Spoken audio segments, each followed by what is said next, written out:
Good morning all my dear students.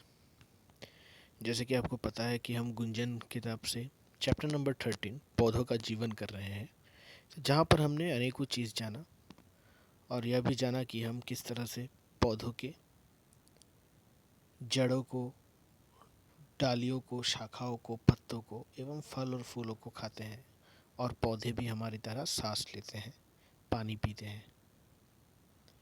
तो चलिए आज हम इसी पार्ट से और कुछ जानकारी प्राप्त करते हैं। तो देखिए, जैसे कि बीजों के बारे में बातें चल रही थी। बीज मतलब जिसे सीड्स कहते हैं अंग्रेजी में। तो चलिए जानते हैं। तो पंकज नाम का जो लड़का था उसने अपने पिताजी से पूछा कि पिताजी, आपने यह तो बताया नहीं कि हम बीज किन पौधों के खाते हैं। पंकज बोला, सारी दालें आदि पौधों के बीज ही तो होते हैं। सरल उदाहरण लेना चाहो तो मटर की फली, लोबिया, सेम, गवार की फली का नाम भी ले सकते हो, माँ ने बताया। तो पंकज ने अपने पिताजी से पूछा कि पिताजी, आपने तो यह बताया नहीं कि हम कौन से पौधों के बीज खाते हैं। फिर उनके माँ ने बताया कि जितनी भी दालें हम खाते हैं वे सभी पौधों के बीज ही होते हैं। फिर इतने में बिजली आ गई। माँ उठकर रसोई घर में खाना पकाने चली गई। पिताजी ने समझाया, वनस्पति जगत पर हमारा जीवन निर्भर है, इसीलिए हमें व्यर्थ में फूलों और पौधों को तोड़ना नहीं चाहिए। तुमने देखा है, माली पौधों को अपने बच्चों के समान प्यार करता है, उनकी देखभाल करता है। हमें भी उसकी तरह पेड़ पौधों की देखभाल करनी चाहिए। तो यहाँ पर पिताजी ने यह कहते कहते अचानक से बिजली आ गई और माँ उठकर रसोई घर में सबके लिए खाना पकाने चली गई।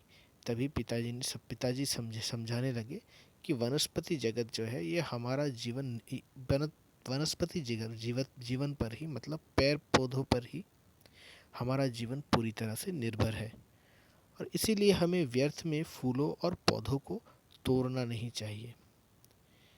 तुमने देखा है कि माली माली मतलब जो गार्डनर, जो पेड़ पौधों की रक्षा करते हैं, देखभाल करते हैं, माली पौधों को हमेशा अपने बच्चों के समान प्यार करता है, उनकी देखभाल करता है और हमें भी उसकी तरह पेड़ पौधों की देखभाल करनी चाहिए। खाना लग गया है, अब जल्दी से अंदर आकर खा लो। तभी माँ ने आवाज़ लगाई कि खाना लग गया है, अब जल्दी से अंदर आकर खा लो, कहीं बिजली फिर से ना चली जाए। माँ की आवाज़ आई तो बच्चे उठकर कमरे की ओर चल दिए, किंतु दोनों अभी भी पौधों के विषय में ही सोच रहे थे। तो इस पैराग्राफ में, इस चित्र में दिया गया है, बताया गया है कि बिजली आ गई थी और माँ खाना परोस चुकी थी और माँ अपने बच्चों को और पति को भी खाना खाने के लिए बुला रही है और कह रही है कि आ जाओ, कहीं फिर से बिजली न चली जाए।